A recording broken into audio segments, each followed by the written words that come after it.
merong mga hindi magagandang nararanasan ang mga maraming tao dahil sa pag-ibig. At meron din namang iba, kahit nararanasan nila yung mga problems, trials sa pag-ibig, mas nagiging matatag naman ang mga relationship ng maraming tao.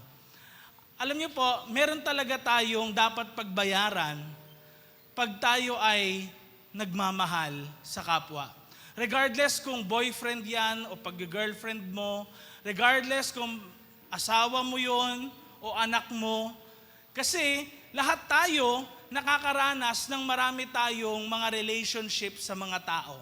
Example na lang doon, yung friends mo, office mates, di ba? Meron tayong certain type of relationship sa mga taong nasa paligid natin. At hindi lahat same ng klase ng pag-ibig yung naipapakita natin sa kapwa. Kaya po, mga kapatid, kailangan maintindihan natin ang importance ng halaga ng pag-ibig.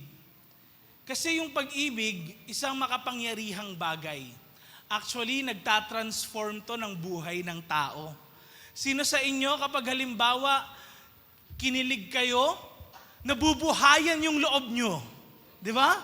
Kapag halimbawa kahit malungkot ka o kaya may panahon na kung saan down na down ka, pero naramdaman mo na mahal ka ng mga tao sa paligid mo or ng isang tao na yon, parang lumakas yung pangangatawan mo.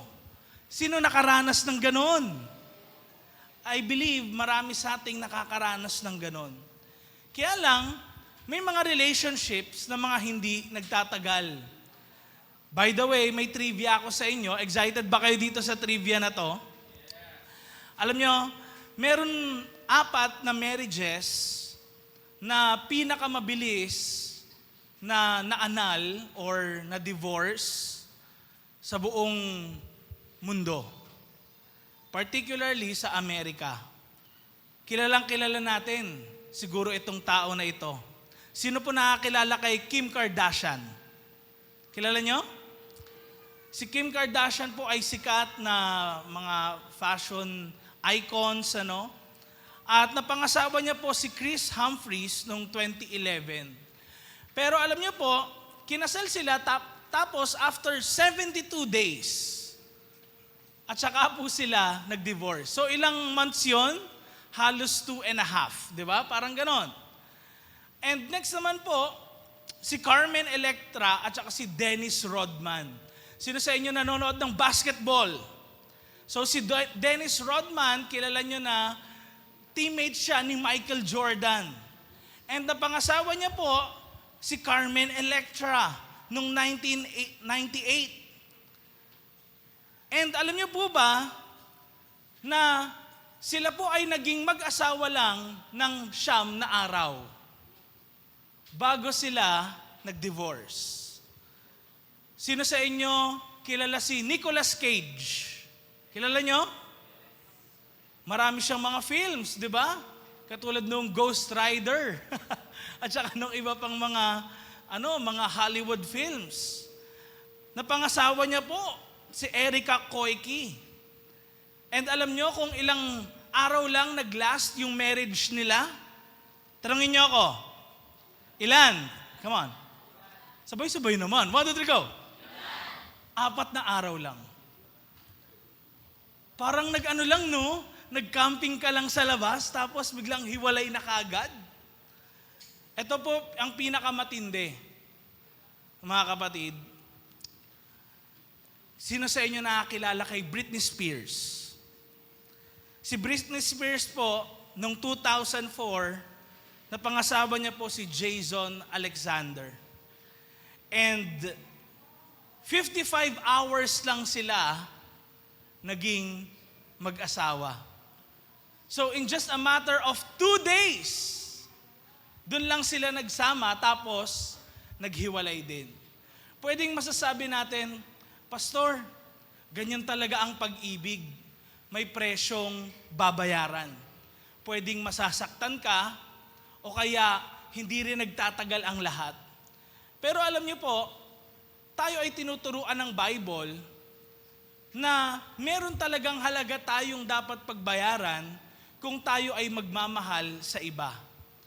Hindi porket halimbawa merong hindi magandang ginawa sa iyo ang isang tao, unfriend mo na kagad sa Facebook. O kaya mahal mo sa buhay, kahit parents mo pa yon, kapatid mo, hindi kayo nagkaintindihan na ang solusyon mo kagad, umalis o maglayas. No? Madalas yun yung iniisip natin. Pero tandaan natin, merong halaga po ang pag-ibig sa iba. Sabihin mo sa katabi mo, may halaga ang pag-ibig. Ang topic natin ngayon ay the cost of loving others. Yung pangalawa, pakita natin dyan. The cost of loving others. I believe ang bawat isa sa atin nakapagmahal o mas inuna natin yung ibang tao, dumating sa point na inuna natin yung ibang tao kaysa mga sarili natin. And you know what? Ang love po ay isang powerful thing. Napaka-transformational ng love. Kasi yung dating hindi mo magagawa o hindi mo kayang gawin, nagagawa mo pag merong love.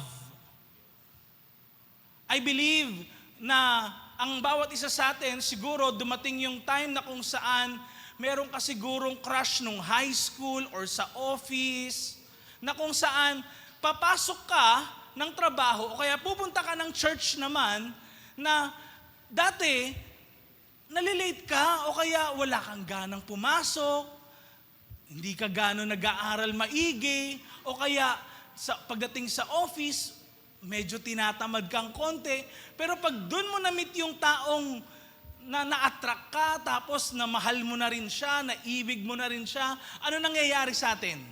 Nababago yung pag-uugali, yung dating late, nagiging maaga, di ba? Tapos yung dating sa likod lang nakaupo, pumupunta sa unahan, di ba? And then yung iba rin sa atin, nagkakaroon ng pagbabago sa pananalita nila, pero tandaan po natin, costly ang pag-ibig. Meron talaga tayong babaguhin o merong mababago sa ating mga buhay.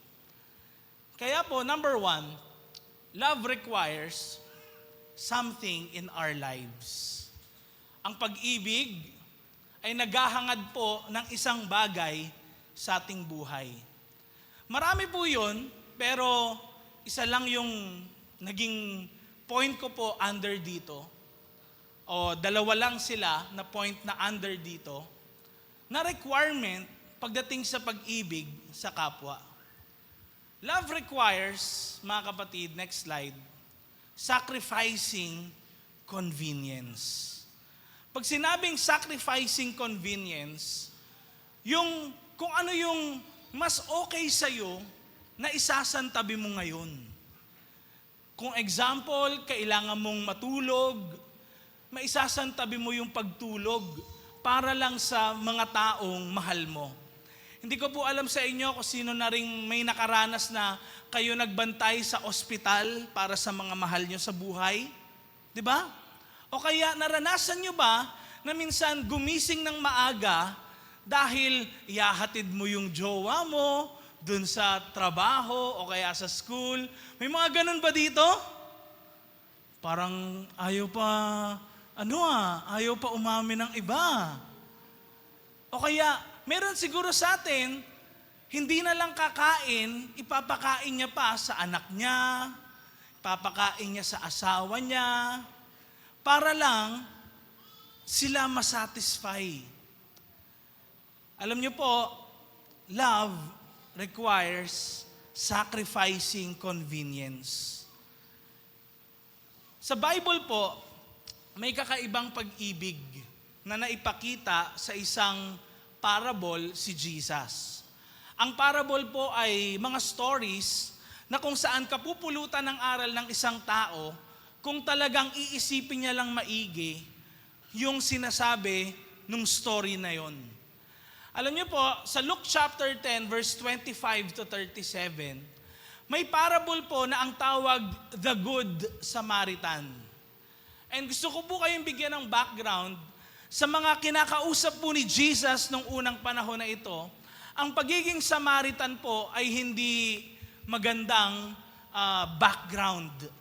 Dahil ang pagiging Samaritan po, nilalayuan po yan ng mga Levite priest o kaya mga Pharisees.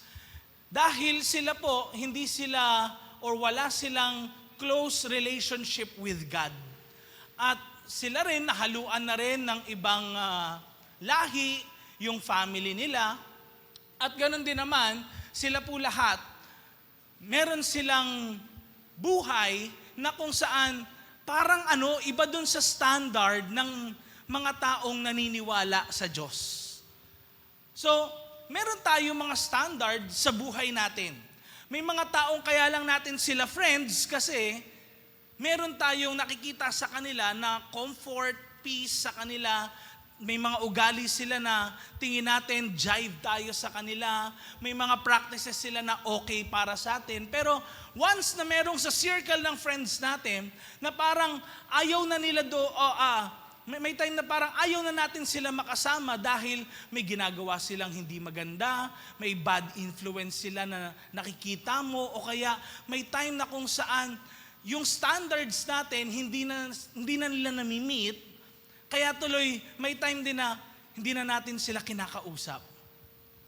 I believe may mga nararanasan tayong ganon. And sa story po ni Jesus na ito, yung unlikely person na tutulong sa isang almost half-dead na person ay ang isang tao na gustong layuan ng marami sa atin. Alam niyo po, sa story na to, meron pong ninakawan na isang tao at siya po ay binugbog. Naiwan na lang siya sa gilid ng kalsada, almost half-dead na. Meanwhile, meron pong dalawang religious leaders. Take note religious sila ng mga tao. Ibig sabihin, talagang committed sila sa pag-attend sa church, nagbabasa sila ng Bible, alam nila yung mga verses sa Bible. Pero, alam niyo po ang nangyari, ang sabi po dun sa parable na yan, iniwasan nila yung taong nakahandusay, half-dead. Parang ganito yun. Kung nakikita niyo po ito, tong speaker na to, ang gagawin ko, hindi ako yung parang dire-diretso lang dyan. Hindi ho ganun ang pagkasabi sa Luke chapter 10. Kundi, nung nakita ko to, may daanan dyan. Hahanap ako ng ibang daanan. Ayokong makita yan. Ganun ho ang ginawa ng dalawang religious leaders na ito, na nakita po nila yung half-dead person na yun sa daan. Tapos, merong isang tinatawag na Samaritan na tumulong dun sa tao na yun na nakahandusay sa lupa. A man with every reason na katulad din na pwedeng gawin niya rin yung ginawa nung dalawang religious person na nauna sa kanya. Pero ano pong ginawa ng Good Samaritan? Bakit siya tinawag na Good Samaritan? Kasi gumawa siya ng mabuti. Alam niyo po, hindi basta nagbigay lang siya ng, kailangan mo 5 piso, 5 piso. Di ba? Madalas siguro inaakala natin ang pag-ibig sa kapwa o pagtulong pag may kumatok sa sasakyan, o kaya kapag halimbawa nagmomotor ka, may kumalabit sa'yo, nanghihingi pala ng pera, akala natin ang pagtulong o pag-ibig ay nagbigay ka ng 5 piso. Huwag ho natin isipin na ganong klase ng pag-ibig ang tinutukoy po dito sa story na to. Kasi ang ginawa po ng Good Samaritan is actually, hindi siya nagbigay ng 5 duling lang na ganon. Hindi po ganon ang ginawa niya. Ang ginawa niya, ginamit niya yung oras niya, may iba siyang lakad, pinospone niya. May iba siyang pupuntahan, malayo, pero tinigil niya. Tapos, yung effort niya, yung oras niya, imbis na gugugulin niya sa isang bagay, ginugol niya dun sa nangangailangan. At alam niyo po, yung pagtulong ng Good Samaritan na yon, hindi basta tinulungan na inangat lang, nilagay sa camel niya, or sa donkey niya. Hindi lang po ganun. Kung hindi kumuha pa ng ibig sabihin, yung tutuluyan ng lalaking half-dead. Tapos, kumuha pa ng doktor para mag-asikaso dun sa almost half-dead na person na ito. So, makikita natin, it is something unusual na pwedeng hindi natin talaga ginagawa. But let me tell you, ang totoong pagtulong ay pagtulong na kung saan hindi basta nagbibigay ka lang ng mga sobra sa kung anong meron ka. Ang pagtulong is yung meron ka palang ibang priority, pero sinasantabi mo yung priority na yon para sa iba. May time na kung saan ako po nakakaranas na tutulog ako, tapos biglang may magko-call na leader natin, sinasagot ko. Pinapakinggan ko kahit nakakaantok din o inaantok na ako nung time na yun kasi minsan 2 a.m., 3 a.m. Tatawag sila. Bakit? Kasi mag-o-open ang mga problems nila. Madalas sa atin, iniisip lang natin na klase ng pagtulong ay magbigay ng pera, pagkain, di ba? Yun lang?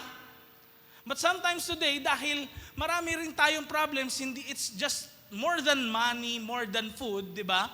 Sometimes mentally, ang problem natin ngayon. And yung problems din na hindi mo na ikikwento minsan sa nanay at tatay mo, na ikwento mo sa ibang mga tao. Kaya lang yung ibang mga tao, pagdating sa problema ng iba, ayaw naman nila makinig. They don't want to give their time. But this time, yung scripture po na ito, tinuturuan tayo na mag-sacrifice ng ating mga convenience. Ang love po, next slide, ay hindi laging convenient. Kung may love talaga, umalis ka sa comfort zone mo para mag-serve sa iba, kahit na mahirap o hindi madali. Alam niyo po, ang pagtulong ni Jesus nung unang panahon, hindi yung pagpumunta siya sa lugar na kung saan maraming mahihirap, bigay lang sila ng bigay sa mga nangihingi. Hindi po ganun ang klase ng pagtulong ni Jesus na parang papayamanin niya isang tao, gagawin niyang bilyonaryo. Hindi po ganun ang klase ng pagtulong ni Jesus. Ang pagtulong ni Jesus is talagang intentional sa isang tao. Hindi ko po sinabing wag tayo magbigay sa mga namamalimos. Ang sinasabi ko po ay tulungan natin yung mga taong gusto talagang magbago. Kasi mayroong mga iba, talagang ginawa na nilang career ang pamamalimos. Samantalang ang lakas-lakas nila, kaya nilang magtrabaho. Di ba? Kaya tuloy marami mga Pilipino minsan, ayaw na tuloy magbigay sa mga namamalimos. Pero more than that, tignan natin muna yung mga miyembro ng pamilya natin. Mga circle ng friends natin. Baka merong mga taong nangangailangan ng oras natin. Alam niyo po, sa panahon ngayon, napakarami po ng dumadaang mga tao sa anxiety and depression. Anxiety, ibig sabihin, worried ka masyado dun sa magiging future mo. Tapos, hindi mo na nagagawa yung mga dapat mong gawin dahil affected na yung pag-iisip mo sa mga pwedeng mangyari o fears na meron ka sa future. Yun ang anxiety. Ang depression, dahil hindi magaganda mga nangyari sa buhay mo na nagdaang buwan, nagdaang taon, nalulungkot ka na lang. Tapos parang nafe-feel mo na wala nang pag-asa ang buhay, hanggang dito na lang. Yun ho ang pinagdadaanan ng maraming mga tao ngayon. Pero paano natin may encourage ang bawat isa kung walang sasama sa atin sa kalungkutan? This passage reminds us, mga kapatid, actually nga, dahil si Jesus mismo ang nagkukwento nung parable po na ito ng Good Samaritan. Ang sabi rin kahit ng mga Bible scholars ay parang inihahalin tulad ni Jesus ang sarili niya, hindi dun sa Levite, hindi dun sa Pharisee, hindi dun sa Good Samaritan, kundi saan? Sa taong almost half dead. Kasi tinanong niya po yung mga taong nakikinig sa kanya sa parable na yan. Sino ang aking kaibigan sa 3 tao na dumaan sa harap ko? Tingnan nyo, anong sabi? Sino daw ang kaibigan? Yung Good Samaritan. So, makikita natin, inihahalin tulad ni Jesus na ang perspective natin ay yung taong half dead. Parang ganun din siguro ang bawat isa sa atin. Makikita natin yung one true friend natin, yun yung tutulong sa atin. Yun yung mga taong nandoon, kahit na meron silang dapat gawin, tapos binibigyan kanila ng oras. Yun yung mga taong nagmamahal sa atin. Kaya bigyan natin sila ng importansya.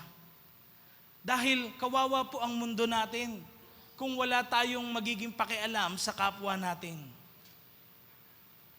Kaya makikita natin kahit sa history, ang mga nagpasimula ng hospitals, hindi naman po mga atheist o mga hindi naniniwala sa Diyos, hindi po galing sa iba't ibang mga relihiyon, kundi actually galing po sa mga Kristiyano.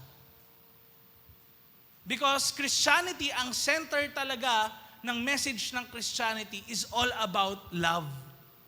It's God's sacrifice sa bawat isa sa atin. Yes, merong tayong mga struggles from time to time. Pero tandaan natin na sa struggles natin na yun, kasama natin ang Diyos. Kaya kung dumadaan ka man sa iba't ibang klase ng pagsubok ngayon at parang feeling mo, Pastor, parang half dead na ako katulad nung sa story ng parable ng Good Samaritan. Then, you need to find persons katulad ng Good Samaritan. And after mo mahil, be a Good Samaritan yourself. Kasi, paano ba natin mahihil ang world na ito na sobrang broken kung walang tatayo din at gagaya katulad sa Good Samaritan? Loving requires, number 2, o pangalawa dun sa point number 1 natin, letting go of selfishness. Ano ang selfishness sa Tagalog? Pagiging makasarili. Pagiging makasarili. Ang sarili natin, yun yung focus natin lagi. No? Yun yung focus natin lagi. Inuuna natin ang sarili natin bago ang iba. Kaya ang mga tao, kapag halimbawa may pumipila sa isang libre o kaya donation o kaya naman merong ayuda, ano nangyayari sa mga tao madalas pag pumipila? Nag-uunahan. Ang naiisip natin, kaya natin uunahan kasi kailangan ako yung magkaroon nun, yung kapwa ko na nasa paligid ko, okay lang na wala sila, basta ako yung mauna. Yun yung naiisip natin lagi. Now, the Bible says, and si Paul kahit sa Philippi Church, Nagsabi po siya ng ganito, Philippians chapter 2, verse 3 to 4. Ang reminder niya sa mga Christians, tignan nyo, huwag kayong maging selfish at huwag kayong mayabang. Maging humble kayo at ituring nyo na mas magaling ang ibang tao kesa sa inyo. In short, huwag ka maging selfish na parang self-centered na parang sa iyo lang umiikot yung buong mundo. Na parang ikaw yung bida lagi, ikaw yung una. Ang sabi ni Paul, tignan nyo, ituring nyo na mas magaling ang ibang tao kesa sa inyo. Hindi ikaw ang sentro ng mundo. Kahit sino man sa atin dito, hindi tayo ang sentro ng mundo. Kailangan makita natin ang ibang tao sa paligid natin. Ang isipin din natin, hindi lang sarili natin, kundi ibang tao. Tingnan niyo, sabi niya sa verse 4, isipin niyo ang makabubuti sa ibang tao. Hindi lang daw yung ikabubuti niyo. Oo nga, safe ka. Tapos, yung mga tao sa paligid mo, hindi. Ano hong mangyayari kapag ganun? Na sarili lang natin inisip natin. Sa end nun, yung mga tao sa paligid natin, dahil mas marami sila kaysa sa'yo, hindi ka nila po protektahan pag dumating yung panahon na kailangan mo sila. Kasi, ang naging important para sa'yo ay sarili.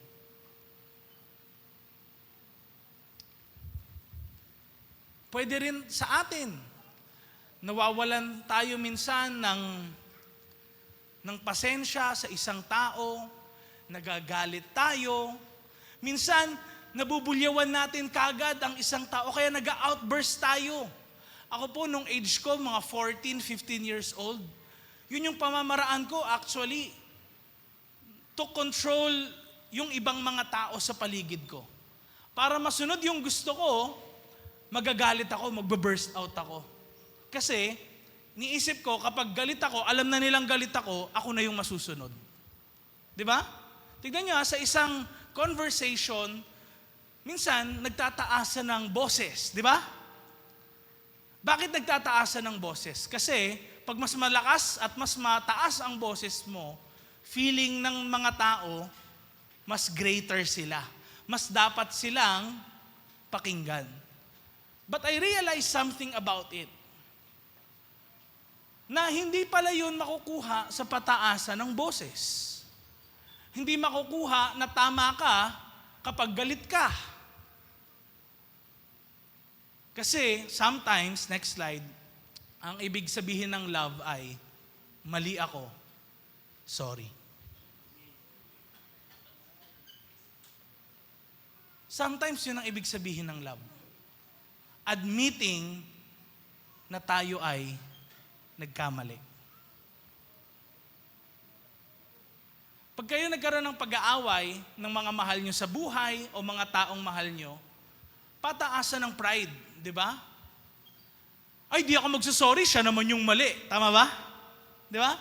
At hindi natin na-admit na tayo rin merong fault sa isang bagay. And ang nangyayari tuloy sa relationship, kaya rin hindi rin nagtatagal ang ibang mga relationship dahil sa ayaw magpatawaran. Hindi kailangan ako yung tama lagi sa relationship na to. Kaya ngayon, ano po ang nangyayari? Kita natin all around, mga kapatid. Ang dami pong broken relationships. Ang daming basag na puso. Ang dami ring broken families. Sometimes, ang ibig sabihin ng love ay magpapatawad sa taong hindi naman nila deserve na mapatawad.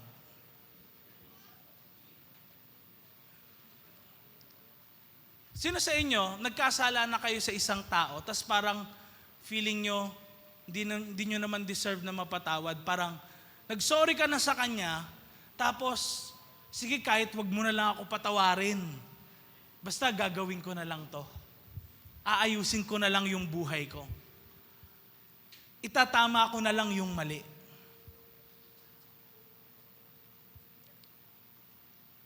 Tayo ba, deserve ba nating mapatawad?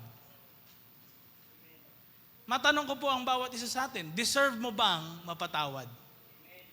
Pwede mong sabihin, ay deserve ko po, pastor, na mapatawad ako. Bakit? Kasi magaling ako, matalino ako, ganyan. Di ba? Pwedeng lahat ng achievements mo, titles mo na meron ka, mga sacrifices mo lahat, na pwede mo mabanggit. Okay, deserve mo mapatawad dahil sa lahat ng yan. Pwedeng makikita natin ang sarili natin na more privilege sa iba. Kaya deserve nating mapatawad.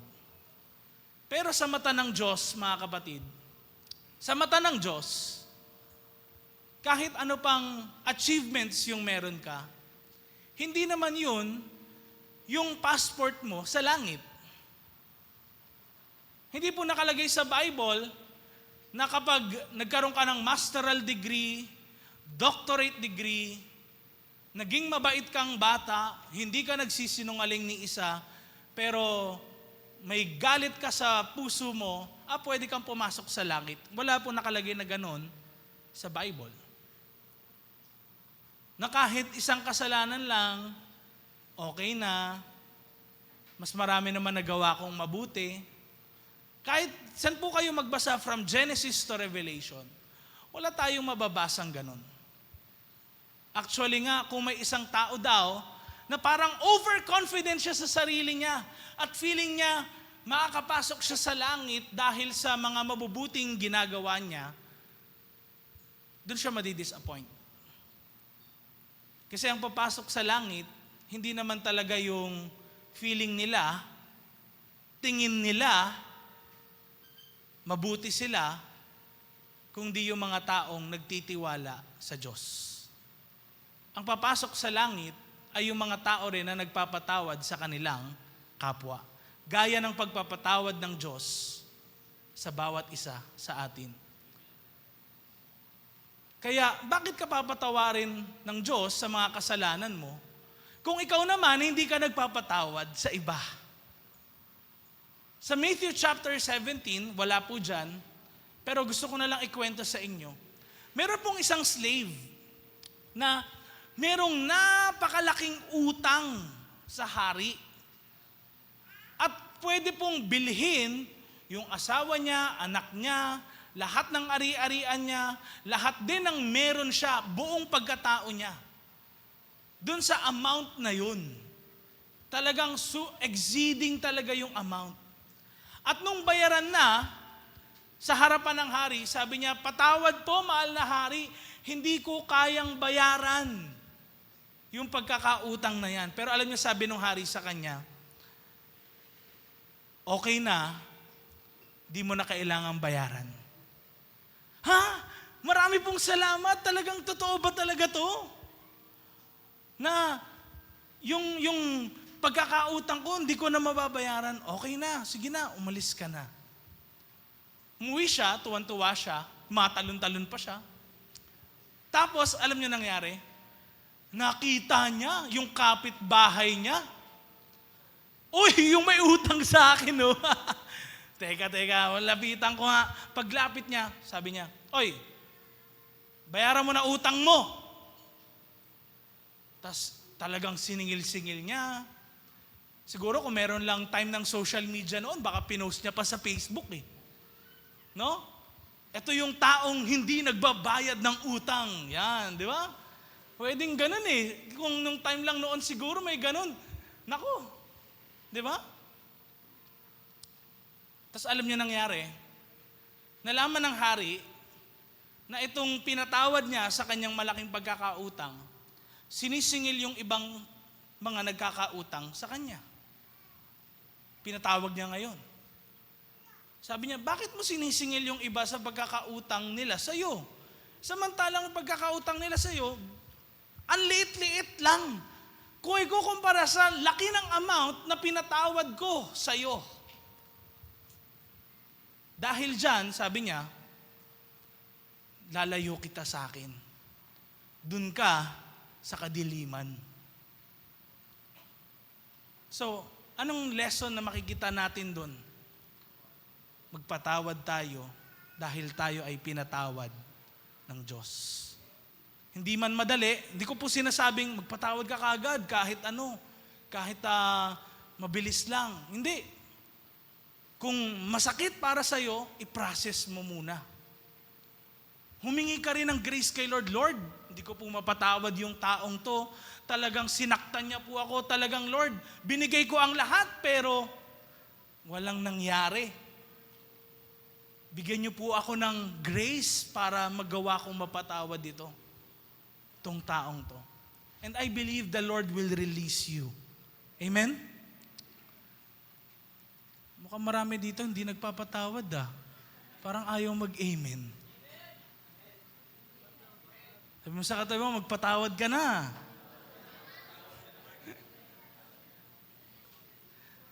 Sometimes, next slide, ang ibig sabihin ng love ay magsaserve kahit walang nakakakita. Again, sometimes ang ibig sabihin ng love ay magsaserve kahit walang nakakakita.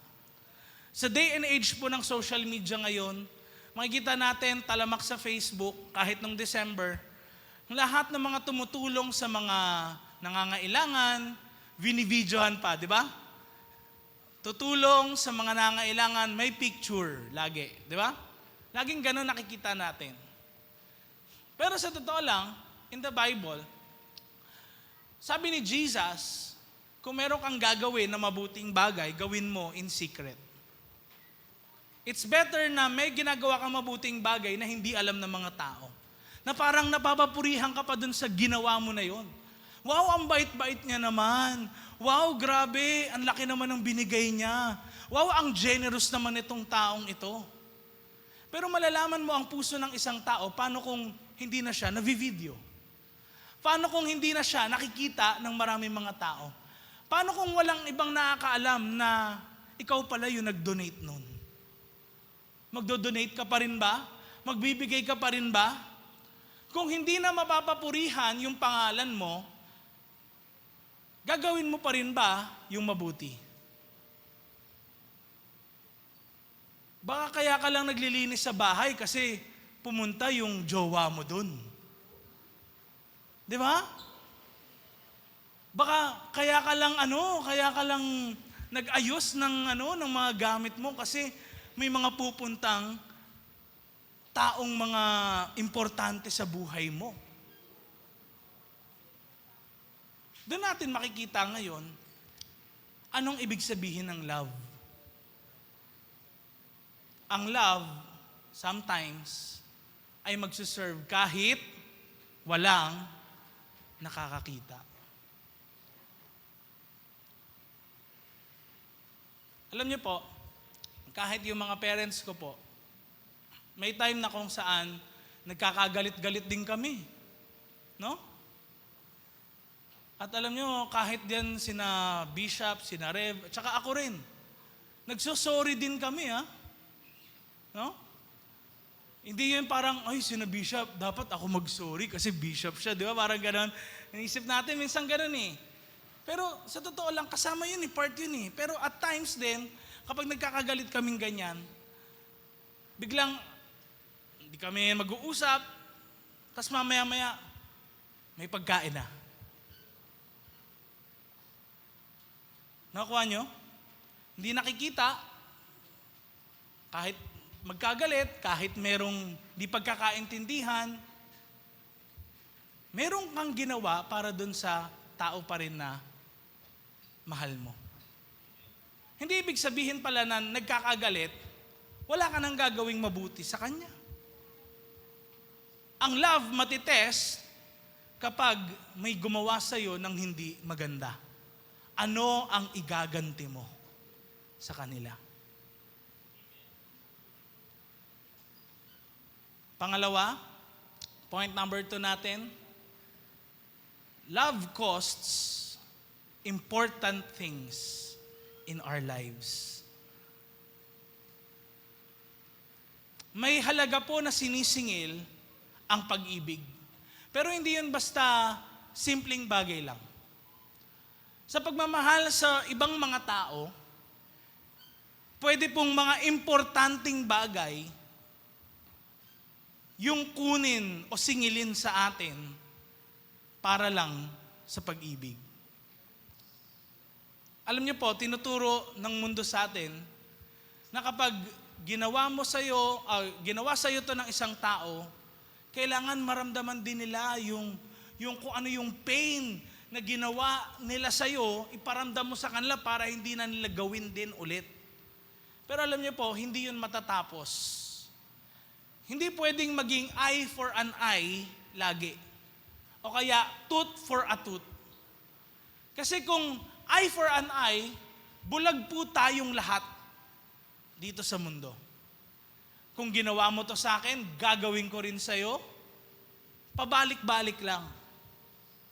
Kaya po, in history, kahit makita niyo po yun, yung mga unending wars na nangyayari sa mga tribals, pati rin sa mga nations, ganti ng ganti. Parang minsan, nakikita kasi natin kapag ginawan tayo ng di maganda, nasira yung dignity ko, nasira yung image ko, yung identity na meron ako, yung honor ko, nasira. Kaya tuloy, we have that right to retaliate. Yun yung naiisip natin. And yung pagbabalik ba, o yung pagkakaroon na nakaganti ka, sometimes actually yun yung important thing sa buhay natin. But sometimes, yung love, kung meron tayo noon, it costs our right, next slide please, to retaliate. Lalo na sa mga Pilipino. May mga tinatawag tayong utang na loob.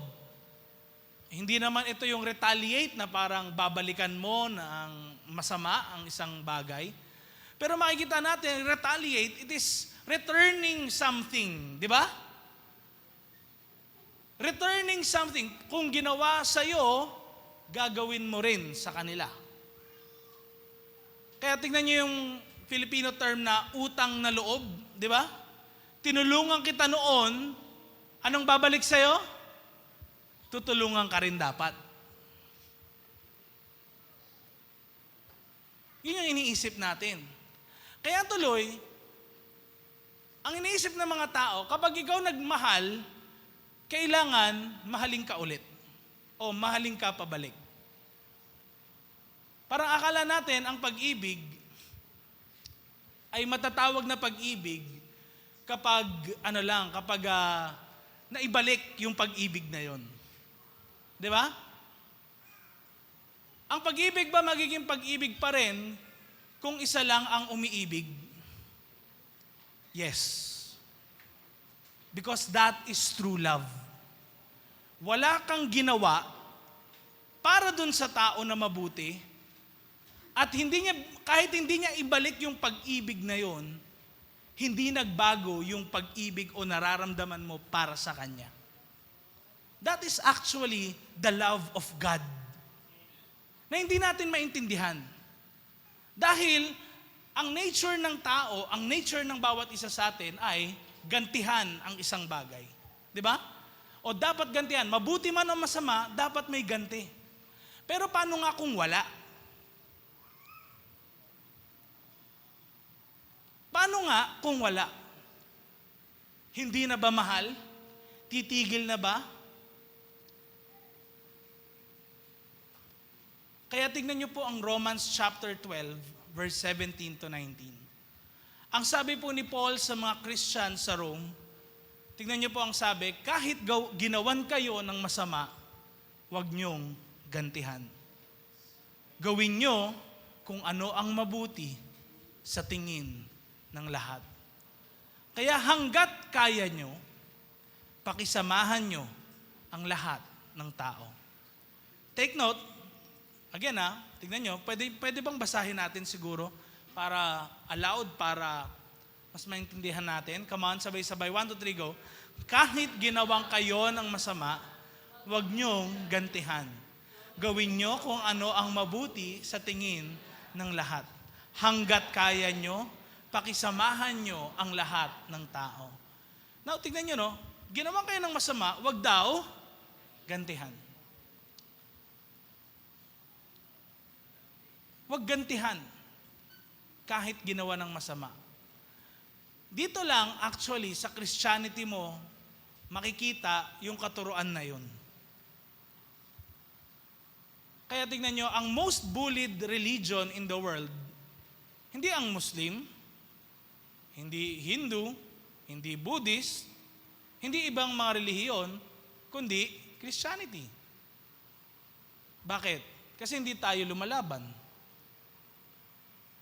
We want peace as much as possible. But the thing is, tignan niyo yung sabi ni Paul sa verse 18, hanggat kaya nyo.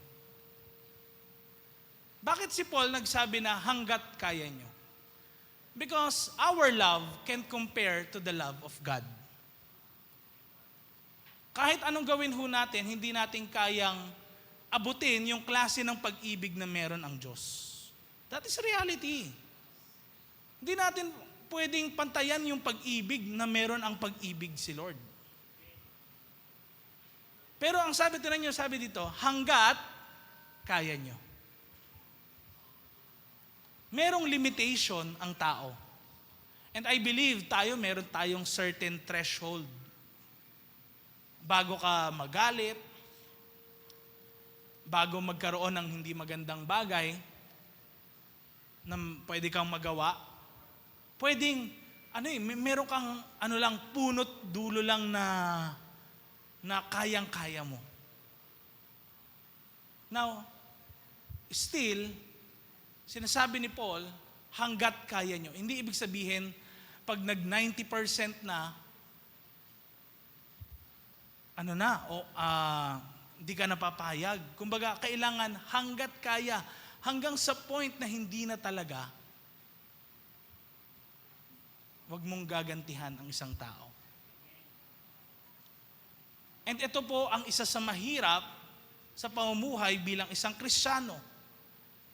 Dahil tayo ay tao lang, dahil tayo ay nabubuhay sa mundo na talagang, di ba? Alam natin, gantihan talaga. Kapag nag-post sa social media, nag-post sa Facebook, magpo-post din yung kabila, di ba? Nag-post sa story, magpo-post din sa kabila. Tapos masakit pa sa mata, yung pagbabasa mo, yung nilalagay nila. Now, tignan nyo, no? Gantihan. Yun talaga ang norm ng world.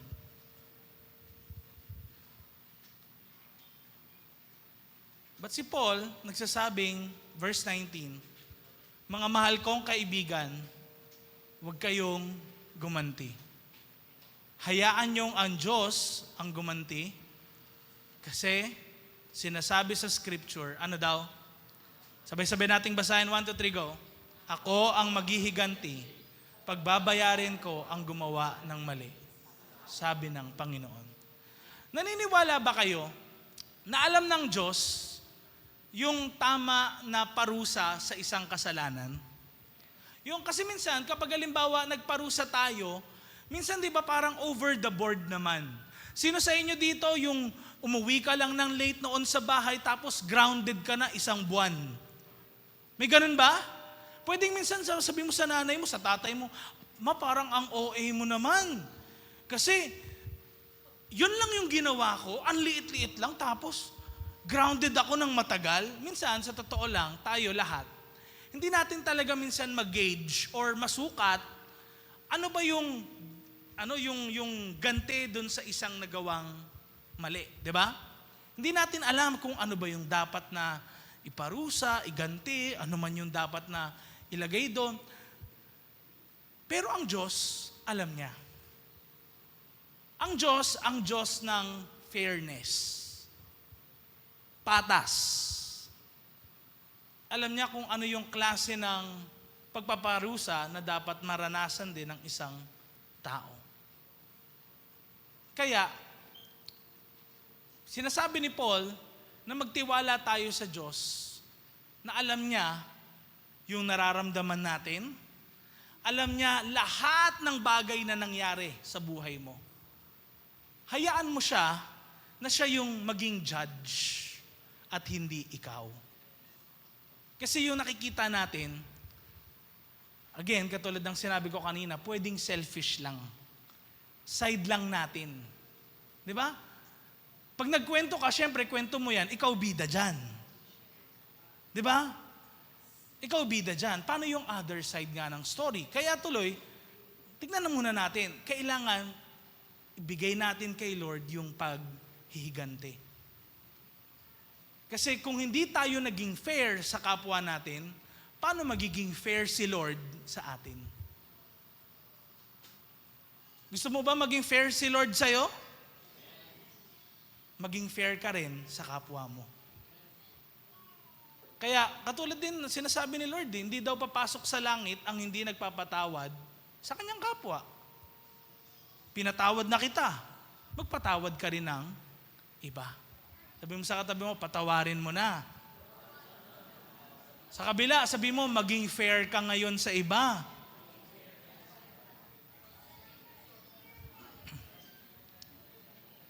Okay?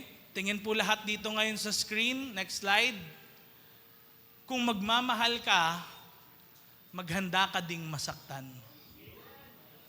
Hindi maghigante. Hindi ka maghahanda na maghihigante.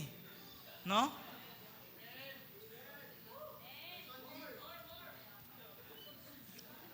Pwede bang tapikin mo yung balikat ng nasa kaliwat, nasa kanan mo? Sabi mo sa kanila, kaya mo yan? Huwag ka maghigante.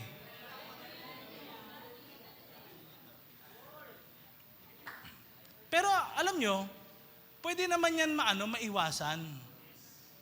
Diba? Pwedeng maiwasan. Kasi si Lord naman, gusto niya tayong i-cherish eh. Diba? Gusto niyang ma-feel natin na important tayo. Kaya lang, ang problema kasi sa atin, may time na ganito, di ba? May time na ang dami na ngang red flag ng isang tao, tapos gusto mo pa rin dun. Di ba? Ang dami na ngang gusto nga ni Lord yung binibigyan kang importansya, tapos ikaw naman gusto mo dun sa ayaw kang bigyan ng importansya. So, ginusto mo talaga yun. Pinili mo yun. Kaya ngayon, bago pumunta doon, kailangan maging wise ang bawat isa sa atin. Amen?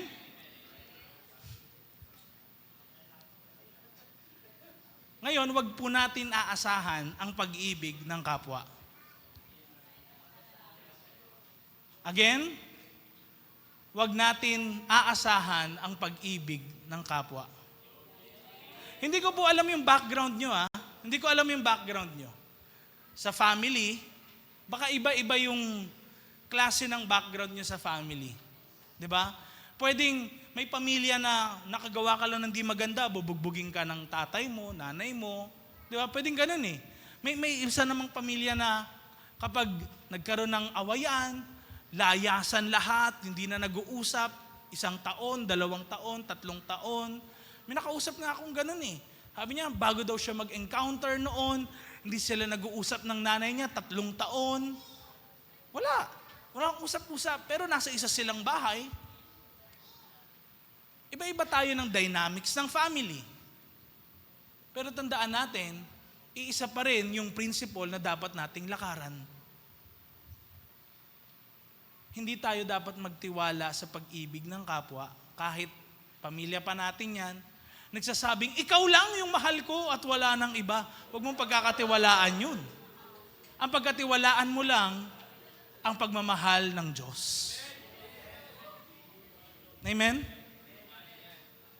Dahil marami ng mga tao ang nagsabi rin kahit sa kasal, till death do us part. Pero naipako lang din ang mga pangako. Pero dun tayo sa napako, na tumutupad ng pangako. Amen? Walang iba kundi si Jesus. Hindi siya nagbabago noon, ngayon at magpakailanman. Matthew chapter 5 verse 44 to 45. Ang sabi po, pero sinasabi ko sa inyo, mahalin nyo ang mga kaaway nyo at ipag-pray nyo ang mga nagpapahirap sa inyo. At tingnan nyo to, no? Hindi tapos dun eh.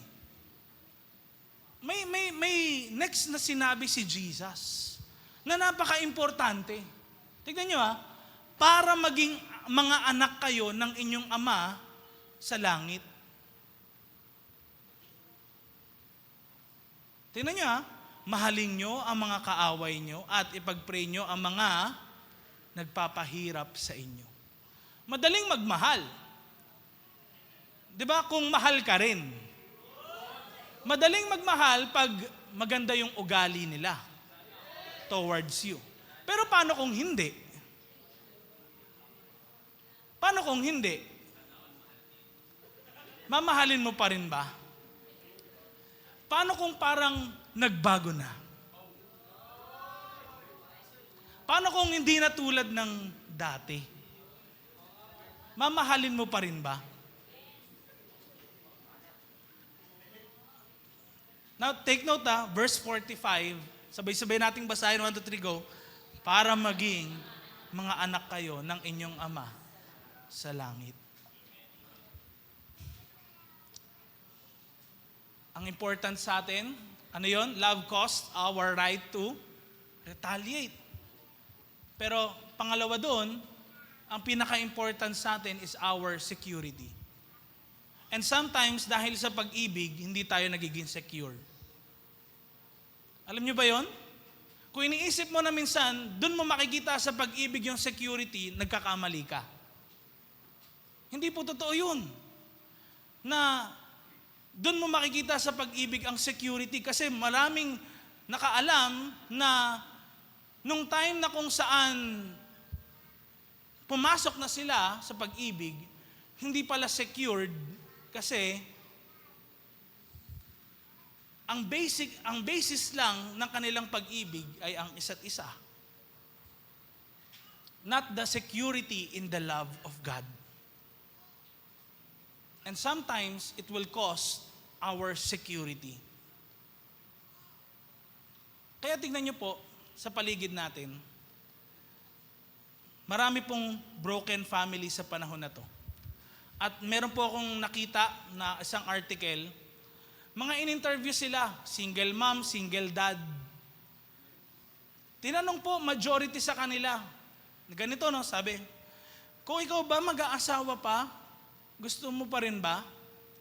Gusto ko sana sabi nila, no? Tanong niya, sabi nila, gusto ko sana Kaso kapag pumasok ako sa relationship, baka iwan ulit ako.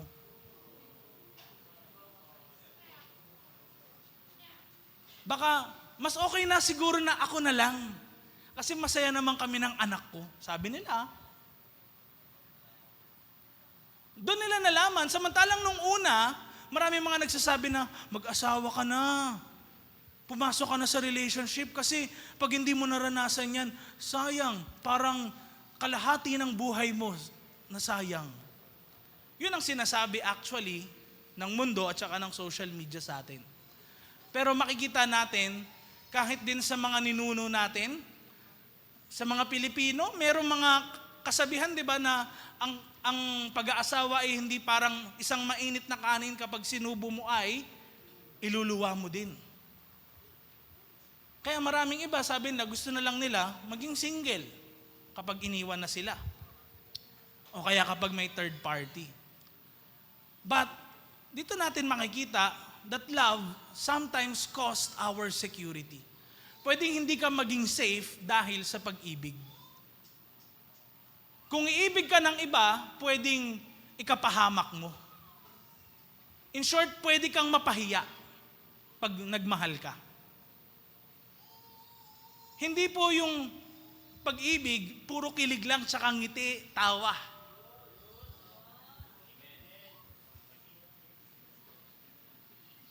Kung ikaw yun, yung iniibig, masarap. Pero kapag ikaw na yung umiibig, parang mahirap na.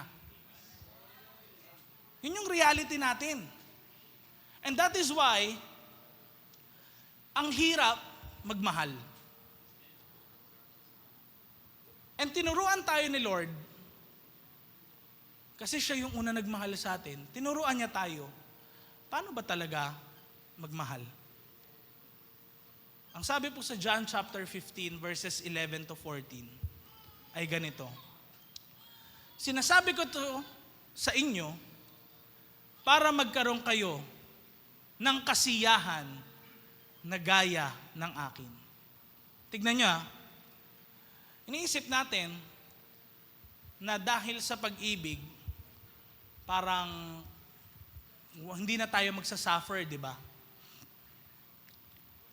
Pero take note, yung sinabi ni Jesus dito, na para daw magkaroon ng kasiyahan na gaya ng Kanya. Yung kasiyahan ng Diyos, mararanasan natin sa buhay natin. At totoong kasiyahan yun, hindi yun yung peking kasiyahan lang. Tingnan nyo ngayon. Verse 12, ito ang utos ko. Sabi ni Jesus, magmahalan kayo gaya ng pagmamahal ko sa inyo. Ito yung secret pala kung bakit paano natin mararanasan na masaya talaga tayo. Ano daw? Magmahalan kayo gaya ng pagmamahal ko sa inyo. Paano ba magmahal si Lord, Pastor? Tignan nyo yung next slide. Anong sabi? Verse 13. Ito yung pinakadakilang pagmamahal. Ano daw? Ay makita sa pag-aalay ng sariling buhay ng isang tao para sa mga kaibigan. Ang kasiyahan para sa Diyos ay hindi yung may ibang taong nagsisakripisyo ng buhay nila para sa iyo, kung hindi siya mismo binibigay niya ang buhay niya para sa mga mahal niya. Yung bang napapaglingkuran mo, nabibigyan mo ng effort ang isang bagay o ng isang bagay, ginagawa mo ng isang bagay, yung taong mahal mo, yun yung nakakapagbigay ng kasiyahan. And take note, yung sinabi ni Jesus sa verse 14. Mga kaibigan ko kayo, kung susundin nyo ang utos ko. So, in short, tignan nyo makikita daw sa pag-aalay ng sariling buhay ng isang tao para sa isang kaibigan ang dakilang pagmamahal. Magbibigay ng sariling buhay para sa mga kaibigan.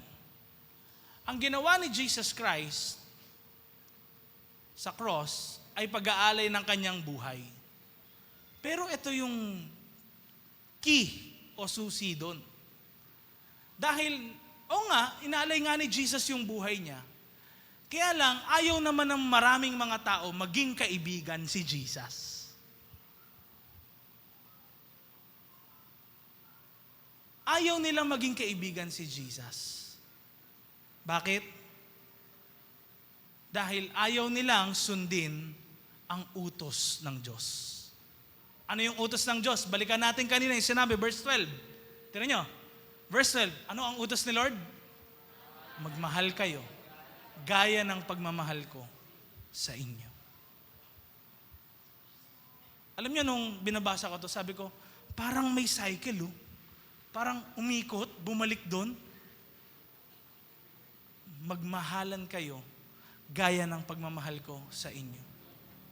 Kaya, honestly, ako po yung tao na kapag, katulad ng kinikwento ko sa inyo, pag merong kayong ginawa sa akin na maganda, naalala ko yun. Pag masama rin, naalala ko rin yun. Pero unti-unti, natututunan ko rin sa buhay ko na mag-extend tayo ng grace sa mga tao sa paligid natin. May nagawa man silang hindi maganda sa atin, palampasin natin. Hayaan natin. Patawarin natin. Kasi ang Diyos nga, ilang beses kong na-fail. Ilang beses kong alam mo yun, sabi ko, Lord, babawi ako, tas hindi ako makabawi. Sino mga ganun na? Parang, Lord, this time, I will give it my all, tapos hindi ko pa rin nagawa yun. Still, I failed. At times, parang alam mo yun, I feel hopeless. Pero doon ko nakita, every time na nakikita kong I failed the Lord, si Lord yung nag-aabot sa akin at nagtatayo. Na ang buhay ko ngayon, hindi ako mapupunta sa kalagayang ganito kung hindi dahil lang sa biyaya ng Diyos. Kung meron mang mga taong alam mo yon, yung expectation mo sa kanila, hindi na-meet yung expectation mo dun sa kanila, I feel na kailangan mag-extend ako lalo ng grace sa kanila. Ng pagpapatawad sa kanila. Hindi yung lalayo na sila, tataboy na sila, hindi na sila papansinin, kundi lalo pang itatayo. May mga taong lumapit sa akin, sabi nila, Pastor Jace, baka ayaw mo na kausapin kapag naikwento ko ito sa'yo. Then nabanggit nila yung mga talagang hindi ko namang maisip na kaya niya palang gawin yun. Nagagawa nila. But still, I extended grace. Kasi alam ko yung sarili ko . Yung kasalanan natin, alam niyo ba yun? Oo nga, nagsinungaling ka, nagalit ako, sexual sin man yan, ibang klaseng kasalanan, may napatay ka, etc. Lahat yung kasalanan, pantay-pantay lang yun sa mata ng Diyos . Lahat ng dumi, dumi pa rin.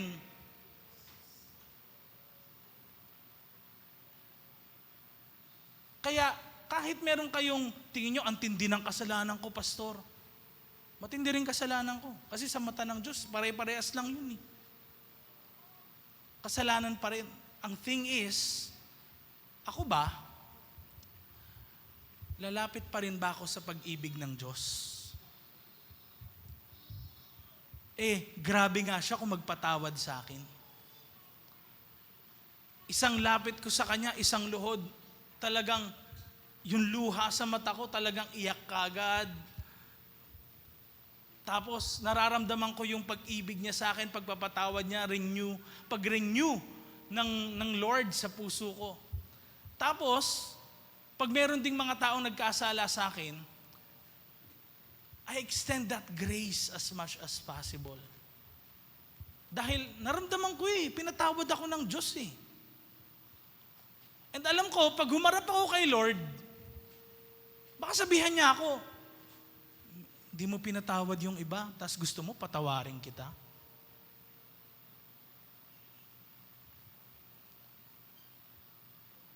How many of you, kung kayo lalapitan ni Lord ngayon mismo, do you think He'll let you in His house?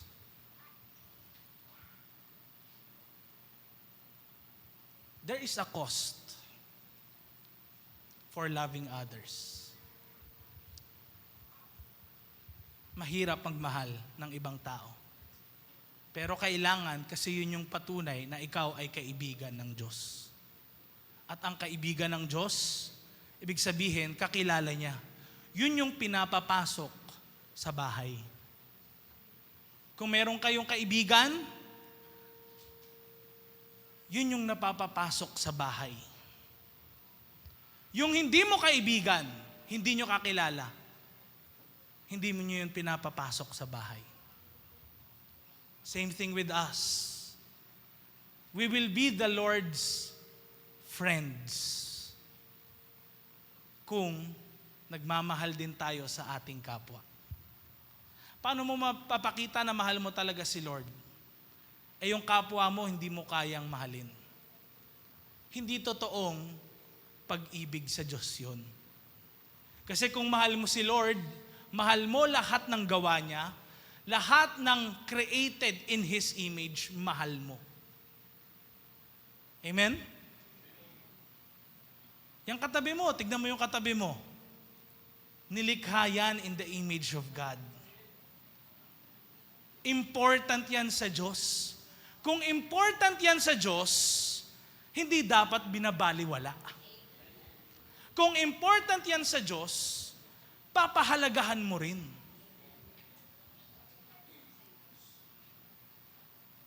Now, ang Diyos, mga kapatid, dito na po tayo magtatapos. Hindi po siya nagmahal sa distance or sa isang malayong lugar lang. He stepped into our brokenness, knowing it would cost Him everything. Si Jesus, siya ay Diyos, pero nagkatawang tao. Kaya makikita natin, si Jesus may time na napagod siya, inantok talaga siya, nagutom siya. Qualities na merong ang tao. And bukod doon, Jesus suffered the most excruciating pain na pwedeng maranasan ng isang tao sa buong buhay niya. Yun yung pagkapako sa cross. Iniwan din siya ng mga taong tinulungan niya, minahal niya, tinuruan niya, binigay niya ang buhay niya sa kanila. Pero nung panahon na siya ay nakapako sa cross, wala ang marami sa kanila.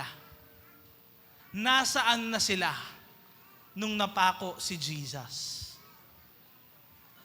Loving people, mga kapatid, next slide please, means taking risks. Being vulnerable. Knowing we could be hurt. Kapag nagmahal ka, expected mo dapat na masasaktan ka. Bakit? Because that's the kind of love that changes lives.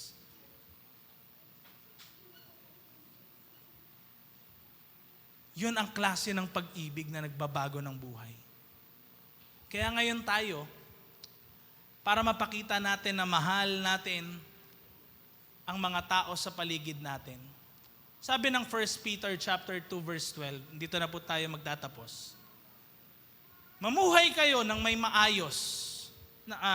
Mamuhay kayo ng maayos sa harap ng mga Gentiles.